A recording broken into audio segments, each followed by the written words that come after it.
Salut, c'est Fab de progressivtennis.com. Alors, donc dans mon tour de France des blogueurs du tennis, aujourd'hui, donc on va accueillir Alexandre Duchemin du site du blog tennisattitude.fr. Bien bonjour, allez, aujourd'hui on est avec Alexandre Duchemin du blog tennis-attitude.com. Salut Alexandre. Salut Fabien. Donc on va peut-être mieux te connaître parce que derrière ce blog il y a toujours quelqu'un qui est à l'origine et puis on va essayer de mieux connaître Alexandre. Alors déjà Alexandre, où est-ce qu'on peut te trouver? Dans quelle région es-tu? Alors, où est-ce qu'on veut me trouver? J'habite en Picardie et j'enseigne le tennis en Picardie. Je suis dans mon club d'ailleurs, là, dans le club House avec les terrains juste derrière. Donc c'est proche de la baie de Somme, super région, c'est proche du nord, hein, c'est 200 km au-dessus de Paris, mais on y est bien. C'est cool, super région. Ok. Et donc ton club c'est le tennis club rue Le Crotoy donc. C'est ça, Tennis Voilà. Club Rue Crotoy, c'est un club qui est une association sur deux villes en fait, deux villes proches. Comme ça, on profite des structures des terrains sur les deux villes, et ça nous fait 7 terrains au total. Voilà, c'est une petite ville, hein, on n'est pas une grosse ville, mais il y a 3500 habitants et quasiment 300 membres au club, donc on s'en sort Ah oui, plutôt pas mal. oui c'est un bon pourcentage ça, Ouais. effectivement. Alors, quelle est ton activité tennistique? Alors, bon, tu es enseignant, donc tu as un certain Oui. nombre d'heures d'enseignement à faire. Donc, ça, déjà, quel volume? Et puis après, toi, est-ce que tu trouves un peu de temps pour jouer encore? Et quelle est ton Ouais. activité liée au tennis? Après, tu as la partie blog également, on en parlera après. Ouais. D'accord. Bah, sur un plan personnel, sur mon activité tennis en tant que compétiteur, c'est de moins en moins. Je suis classé 5-6 là cette année. J'ai été longtemps à 15, là, ça fait 2 ou 3 ans que je suis à 5. Je joue les matchs par équipe pour mon club et puis quelques tournois par-ci par-là, mais comme tu dis, enfin, on sacre pas mal de temps à l'enseignement du tennis. Je suis directeur sportif de mon club et j'enseigne une petite trentaine d'heures par semaine. Donc ça prend du temps, plus les compétitions à gérer, un peu Ouais. l'administratif d'un poste de directeur sportif. Et au final, pas tant tant que ça de jouer pour son compte personnel, mais voilà, moi ça me va comme ça. Ok. Et après, tu as multiplié les raquettes, puisque tu fais un peu de beach tennis aussi. Oui, c'est ça, ouais. Ça, c'est ma deuxième grande passion, hein, du beach tennis. J'ai découvert ça il y a 5-6 ans. Et puis, bah, on a la chance d'avoir des super plages tout près, là, à Mhm. 5 km de chez moi. Donc, on peut jouer. On peut jouer tout le temps. Et puis, on a pris goût. Et puis, voilà, on est bien dedans depuis 5-6 ans avec un pote. Ouais. Et du coup, tu as pas mal de résultats, puisque tu as fait, je crois, les championnats de France récemment. Ouais, c'est ça, ouais. Bah, ça fait 4 ans là où on arrive à se qualifier sur les championnats de France. Et puis voilà, bon, cette année on fait 16e. Après, ouais, il y a des grosses équipes, hein, de plus en plus de grosses équipes. C'est hyper compliqué d'aller chercher les mecs dans les 10 premières places parce que ça joue à un niveau monstrueux. Mais le tout, c'est C'est de vraiment la super s'amuser. ambiance qui règne Mhm. autour de ça. Donc c'est vraiment un truc qui me plaît beaucoup. Ouais. D'accord. Ok. Donc, bah, au niveau de ton meilleur classement, tu en as parlé, 5-6. Et Ouais. après, toi, qu'est-ce que tu as comme formation, comme diplôme, du coup? Alors sur la partie tennis, donc j'ai Ouais, le diplôme national, hein, bon, l'ancien brevet d'état tennis qui est maintenant passé des des GEPS. diplômes d'état, Ouais, premier degré. Et puis bah, à côté, j'avais fait une formation STAPS. Donc, j'ai une licence STAPS en fait. Licence d'accord. STAPS. Et puis après ma licence, Le j'ai passé DE. mon diplôme il y a en 2005. Et puis donc j'enseigne le tennis depuis 2005 dans le même club. Ok, J'ai pas bougé. d'accord. Et par contre, alors, beach tennis, est-ce qu'il y a de l'enseignement au niveau beach tennis ou est-ce que c'est vraiment encore un loisir? Et puis, est-ce qu'avec le DE tennis, on peut enseigner le beach tennis? Alors, il n'y a pas beaucoup de structures mises en place au niveau de l'enseignement du beach tennis. Ça commence à arriver un petit peu. Il y a des clubs près de Bordeaux, aussi un petit peu en Méditerranée où ils commencent à proposer un petit peu de stages et des écoles de beach tennis, mais c'est pas quelque chose qui est encore très très bien implanté. Et puis il y a aussi la concurrence du paddle, enfin c'est pas une concurrence, c'est aussi une autre activité là qui arrive et qui est sympa. Donc voilà, nous là on a monté un club de beach tennis là sur la côte, et puis on a aussi un petit projet de pourquoi pas monter une petite école pour les enfants, de découvrir l'activité beach là toutes les semaines, voilà. D'accord. Calqué sur le modèle d'un club de tennis, quoi. Ouais, ou peut-être des stages pendant l'été quand il y a beaucoup de vacanciers. Voilà, peut-être. c'est ça. Voilà, Ok. c'est ça, ouais. Ok. On a déjà essayé, ouais. Alors sinon, on revient sur ton blog. Alors, quand est-ce qu'il a Ouais. démarré en fait? Pardon? Quand est-ce que ton blog a démarré? J'ai démarré ça en 2011, oui, novembre 2011, si je me souviens bien. Voilà, donc il y a 5-6 ans. Belle aventure, depuis 5-6 Ouais, ans. c'est ça. Ouais, il y en a un paquet qui ont démarré en 2011. Alors, je sais pas ce qu'il y a eu en 2011, mais C'est vrai ouais, Toi aussi? non, moi c'est 2015, Ah donc non, c'est un peu plus récent, ouais. ouais. Donc, Ouais. mais 2011, il y en a un certain nombre, ouais. Ouais. Et alors, c'était quoi le déclic là? Qu'est-ce qui a déclenché ce lancement de ce blog en fait? Bah, le déclic, c'est, je pense, comme tout enseignant, c'est la passion de partager les choses avec lesquelles on se sent bien. Mhm. Moi, donner des cours de tennis, c'est le truc de tous les jours. Voilà, toute l'année, on donne des cours de tennis, le contact avec les autres, l'échange, la communication avec les enfants, voilà, de se confronter à tout public. C'est vraiment quelque chose qui me passionne, et puis voilà, c'est juste une prolongation de mon métier via un autre support qui est le blog, internet, produire des articles écrits, faire des vidéos. Voilà, tout simplement, voilà, partager les connaissances, puis créer un échange aussi entre les joueurs. Enfin, je suppose que tu connais aussi la même chose. Voilà, on a souvent des questions, des emails, voilà, auxquels on répond, et Ouais. puis ça crée un petit peu des thèmes autour de ça. Donc c'est vraiment super sympa. Ok. Et est-ce que tu as une idée du public qui te suit? Est-ce que tu as fait les sondages pour savoir quel était ton visiteur moyen en fait?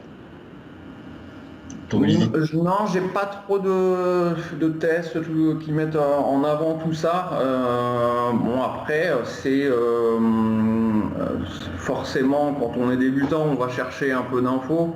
Donc je peux imaginer qu'on est plus sur des cibles débutants, quatrième série, mais voilà, j'essaie de produire des articles aussi destinés à des compétiteurs, éventuellement troisième série, seconde série, puisque je connais aussi ça à l'entraînement. J'entraîne des bons joueurs, des bonnes joueuses avec des profils un peu différents du joueur débutant. Donc on peut un peu tout trouver, mais bon, l'essentiel des articles et des apports, on va dire, c'est dans la construction de son tennis, quoi. C'est pas dans la recherche du haut niveau, l'expertise et vers l'amélioration d'un classement ATP ou WTA, quoi. C'est plus le joueur de club. Enfin, voilà, c'est ça, le tour de club. Donc là, je suis en train de montrer ton blog, effectivement. Donc là, tu l'as refait récemment, tu l'as relooké. Et puis on voit les 3 parties. Là, je souhaite apprendre à jouer, je souhaite me perfectionner. Et ensuite, je souhaite découvrir les outils de progression. Donc là, tu as finalement toute une suite assez logique. Donc voilà, ouais, j'ai essayé d'identifier un petit peu les cibles, et puis chacun il trouve un petit peu son compte là, avec assez varié, quoi. différentes données. Ok. Alors après, autour de ce blog là, donc tu as d'autres supports en fait, tu as une page Facebook. Ouais, j'ai une page Facebook pour relayer tout ce qui se passe sur le tennis, pas forcément sur l'aspect résultat et compétition, parce qu'il y a vraiment des blogs et des sites qui sont dédiés à ça, et je pense qu'ils le font beaucoup mieux que moi, mais par contre partager tes articles, partager des articles d'autres blogueurs sur la pédagogie du tennis. J'aime bien aussi, on y retrouve beaucoup sur la page Facebook, tout ce qui est un peu hot shot, super point, parce que c'est vraiment des choses qui me font un peu vibrer, les coups entre les jambes, les points de folie, et je pense que ça tout le monde aime. Et donc j'essaie d'en publier beaucoup, et puis voilà, c'est un relais aussi pour les articles du blog. Et puis parfois juste des petites pensées, des petites astuces, voilà, en quelques phrases pour aider les personnes qui sont membres de la page Facebook. Ok. Et ensuite, en parallèle, tu as aussi donc une chaîne YouTube qui s'appelle Tennis Attitude Coach. Tennis Attitude Coach, ouais. Ouais, donc c'est une chaîne YouTube où là, il y a principalement c'est de la vidéo pédagogique avec soit des vidéos théoriques ou sur certains thèmes où on y retrouve des explications détaillées pour progresser. Il y a parfois des vidéos avec des exercices directement mis en place sur le terrain, des thèmes un peu plus qui touchent au mental, au tactique. Enfin, on y retrouve un petit peu de tout dans les vidéos.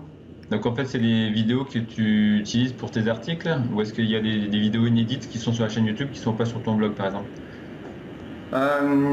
C'est principalement des vidéos qui sont en lien avec le blog. Après, j'ai quelques vidéos qui n'ont pas été publiées. Bon, après, il y a les vidéos forcément de la formation qui sont dessus. D'accord, ok. Donc voilà, on a fait la triptyque. Bon, tu as un compte Twitter aussi, mais tu disais que tu t'en sers pas trop. Ouais, c'est ça, ouais. Okay. Juste un petit relais supplémentaire. Ok. Donc la partie blog, Facebook et YouTube, donc ça c'est toute la partie gratuite. C'est la partie qu'on pourrait appeler bénévole en fait finalement. Donc on parle des bénévoles dans les clubs et finalement tu es un bénévole aussi par tout le temps passé à monter tout ça pour le bien des tennisman. Ah ouais. Et puis donc par contre, est-ce que tu proposes aussi des produits payants, donc des produits un peu plus structurés et à la vente? Oui, je propose une formation en fait qui est vraiment spécialisée et vraiment détaillée sur le jeu de jambes. En fait, donc ça parle pas de tout, ça parle pas d'apprendre à jouer au tennis de A à Z. Ça parle de comment améliorer son jeu de jambes parce que c'est pour moi et pour beaucoup d'enseignants les clés de la bonne progression du joueur de tennis, de savoir se déplacer, se placer, d'être plus dynamique sur le court. Et donc cette formation est vraiment destinée à ça. C'est une formation en vidéo, donc où pareil, on va retrouver une partie théorique pour essayer de bien comprendre tous les schémas explicatifs sur le déplacement et sur le jeu de jambes. Et puis il y a une deuxième partie où là c'est purement de l'exercice, des choses à appliquer directement sur le terrain, où je me suis filmé avec un partenaire et pendant le jeu en fait j'apporte différentes explications pour essayer de comprendre les mécanismes de l'échange, du placement et les rudiments d'un bon jeu de jambes. Voilà. Donc c'est une formation technique, hein. C'est pas un entraînement physique au jeu de jambes, hein. C'est ça, ouais. Technique de jeu de jambes. Alors il y a forcément une petite dimension où si on travaille le jeu de jambes, il va falloir quand même bouger un minimum, mais ça n'est pas un programme de préparation physique, ouais. C'est vraiment de la technique. Du jeu de jambes à travers différents exercices. Donc je disais, oui, on parle souvent de technique de bras, la gestuelle, c'est là-dessus surtout qu'on insiste, mais en fait au niveau des jeux de jambes, il y a beaucoup de techniques, beaucoup de pas différents et ça souvent en club on en parle un petit peu moins. Oui, c'est sûr, ouais, on parle beaucoup de la technique du bras, c'est essentiel également, mais c'est vrai que tout part du bas du corps, avec le relais des appuis sur le sol, avec, comme tu l'as dit, une exigence technique qui doit être vraiment super élevée au niveau du jeu de jambes, justement pour mettre en place la technique du haut du corps, quoi. Enfin, on sait qu'il y a plein d'appuis différents, ouverts, en ligne, tout ce qui va être les notions de reprise d'appui, de dynamique entre les frappes, de faire le bon choix d'appui aussi en fonction de la balle reçue, et tout ça, ça va jouer sur l'anticipation et le fait que le joueur se sente en avance par rapport à la balle et pas tout le temps pris à défaut, pris de vitesse, trop près et trop loin de la balle. Donc tout ça, toute l'amélioration du jeu de jambes va permettre de construire vraiment la progression de chaque joueur. Ouais. Tout ça, c'est le sujet sur lequel j'attache vraiment beaucoup d'importance, et y compris chez les tout petits, dès 6-7 ans, dès que dès que les enfants renvoient un petit peu la balle, on s'attaque directement au jeu de jambes, quoi, à la découverte de tous les appuis pour être le meilleur possible en fait.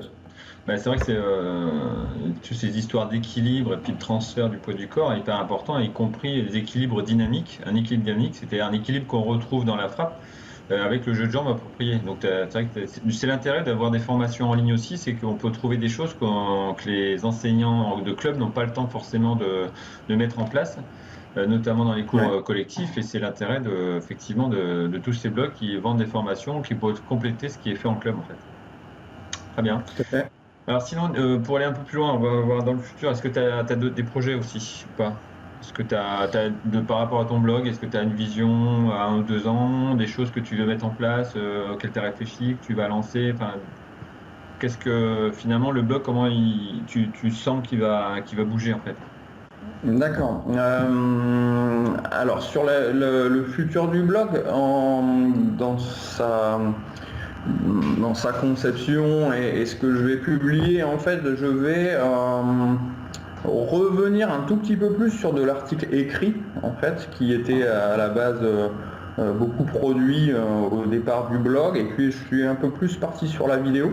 Alors c'est pas que je vais plus faire de vidéo, mais je vais essayer de retrouver un équilibre entre les articles écrits et bien sûr continuer à produire de la vidéo, parce que je trouve que ce sont deux choses qui sont assez complémentaires et que parfois certaines personnes ont un peu plus de facilité à comprendre quelque chose qu'ils lisent, d'autres sont plus sur un support où ils ont besoin d'une démonstration.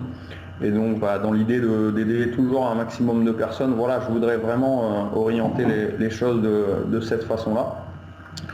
Et puis après sur les projets un peu plus ciblés et spécifiques, donc je vais démarrer une activité de coaching. La date je ne la connais pas parce que j'ai pas envie de lancer ça sans être prêt et sans avoir réfléchi à la façon dont je pourrais aider le plus possible les élèves qui prendraient le coaching. Donc je pense que ça va arriver début d'année 2017. Tu veux parler de coaching en ligne? Ouais, du coaching en ligne, voilà, à l'intermédiaire de Skype notamment, comme on est en train de le faire, par téléphone, par email, voilà, d'assurer un suivi individualisé pour les personnes qui en ressentiraient le besoin. Voilà. Et puis sur un autre projet aussi, donc ça c'est dans les bacs, c'est la sortie prochainement, pareil je pense, ça plus fin d'année d'un livret, d'un petit livre sur la deuxième balle et le service lifté. Donc encore en fait quelque chose de très spécifique, voilà, ce sera pas j'apprends à servir de A à Z et servir à 250 km/h, ce sera vraiment très ciblé sur la deuxième balle et sur l'apprentissage très technique du service lifté. Donc c'est un bouquin là qui va sortir le plus rapidement possible. Je suis dessus en ce moment, donc j'espère que ça sera bouclé au plus vite. Alors un livre papier ou e-book en fait? Alors un e-book, ouais. Un e-book en livret format électronique. Bon bah très bien. Bon bah ça va avancer quoi, ça va évoluer. Ouais, j'espère. Ok. Bon bah je crois qu'on a fait le tour au niveau blog, activité en ligne. Je pense que tu as d'autres choses peut-être à rajouter, non? Ou on a fait le tour? Non, bah écoute, moi déjà merci beaucoup de m'avoir proposé cette interview. Voilà, je suis aussi ton blog toutes les semaines et je trouve que c'est plutôt bien quoi. Enfin voilà, comme on dit tout à l'heure, c'est vrai que je t'avais dit tu as commencé en 2011, mais non pas du tout, tu as commencé il y a très peu de temps, 1 an et demi, 2 ans, c'est ça? Il y a 1 an et demi, ouais, en juillet 2015. Donc voilà, je pense que tu as réussi à fédérer quand même du monde derrière et puis c'est tant mieux. Voilà, l'idée c'est que tout le monde y trouve un peu son compte, que tout le monde puisse progresser au travers d'internet aussi et profiter aussi de tes bons conseils. Donc merci encore. Merci, c'est sympa. T'as retourné l'interview là. Alors on va passer maintenant à quelque chose de plus personnel, à la question thé ou café. On a pu Ouais. arriver avec des petites questions tennis quand même au milieu. D'accord. Alors, t'es thé ou café? Ah, plutôt café, ouais. D'accord. Enfin, thé aussi, mais café, ouais. Mayonnaise ou ketchup? Un maillot, ouais. Ouais. Alors, entretien physique en pleine nature ou en salle? Alors, Ah, en pleine nature, là, Ouais. clairement, ouais. Ouais. Ah, c'est facile en fait pour moi ici, donc c'est en pleine nature, ouais. Et alors, mer ou montagne? Bon, stylé.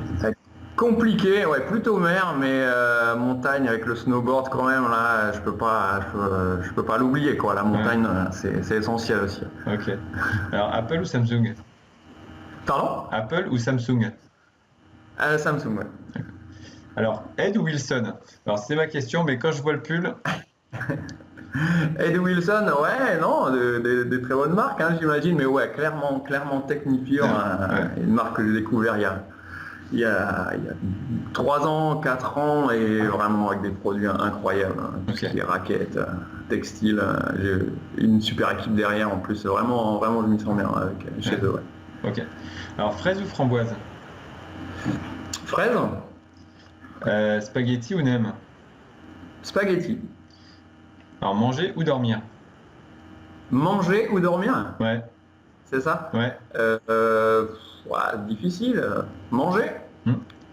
Alors, ça, c'est une A3. Alors, tennis, paddle ou beach tennis? Ça dépend. Pour la pratique, beach tennis, pour l'enseignement forcément. Tennis et paddle pour bientôt. On a prévu avec des potes de s'y mettre, de voir un petit peu ce que ça peut donner. Donc un peu des trois en fait. Allez, on va dire ça. Ouais. D'accord. Alors, optimiste ou pessimiste? Optimiste. Douche ou bain? Douche, Indoor ou outdoor? outdoor. Outdoor. Alors, chocolat noir ou blanc? Noir. Viande ou salade? Ah, viande. Ouais. Alors, revers lifté ou coupé? Ah, les deux sont très utiles. Ouais. Revers lifté, ouais, c'est sympa. Mais Ouais. le revers coupé, il est bien aussi, ouais.